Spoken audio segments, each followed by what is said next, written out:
guys, kembali lagi dengan Cici Bro. Apa kabar? Semoga kita semua sehat sejahtera, diberkati Tuhan. We do well talks. Jadi jangan kita letakkan seluruh telur Anda dalam satu keranjang. Jadi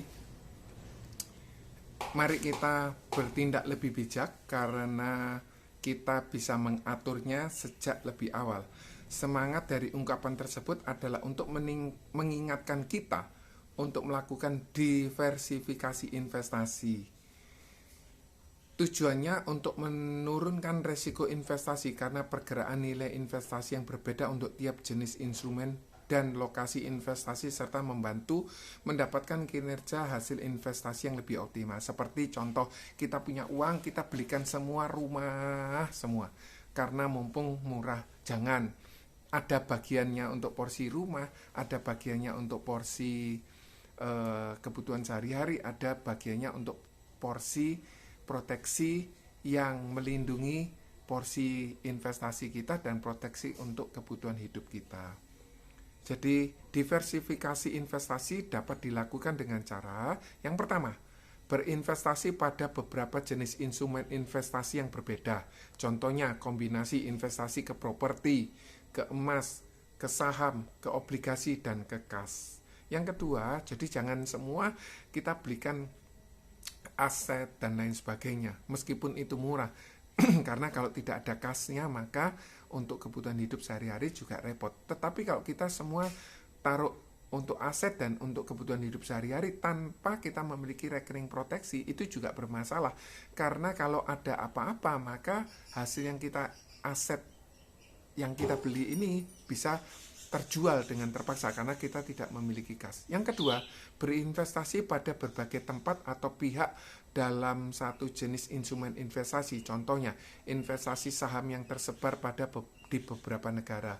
Jadi kalau kita mau investasi saham pun jangan cuma ditaruh di katakan bank tertentu saja atau perusahaan yang notabene aman, terus-menerus aman, tapi kita harus diversifikasi, atau perusahaan yang berbeda dengan mengacu kepada suatu kisaran indikator tertentu.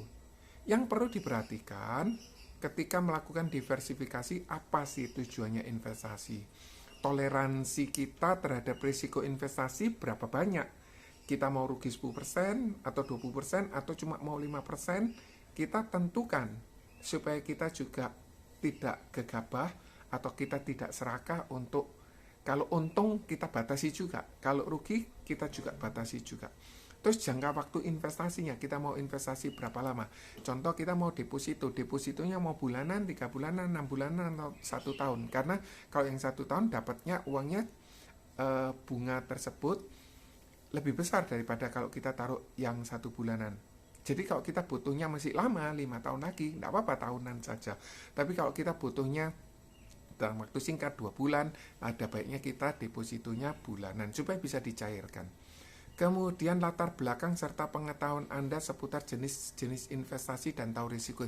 Jadi kalau kita belum memiliki pengetahuan tentang saham, kita belajar dulu supaya kita tidak mengalami kerugian. Kalau misalnya kita belum punya pengetahuan tentang jual beli properti, janganlah kita langsung beli properti meskipun itu harganya murah, karena ada banyak hal yang harus kita tentukan, baik itu lokasi, baik itu kecepatan peningkatan pengembalian investasi tersebut. Cara mudah melakukan diversifikasi dalam berinvestasi adalah dengan memilih jenis dana investasi campuran atau multi aset. Diversifikasi dapat membantu Anda untuk mencapai tujuan investasi jangka panjang dengan cara mengurangi fluktuasi investasi tersebut. Semoga bermanfaat guys. Terima kasih. God bless you all. Bye.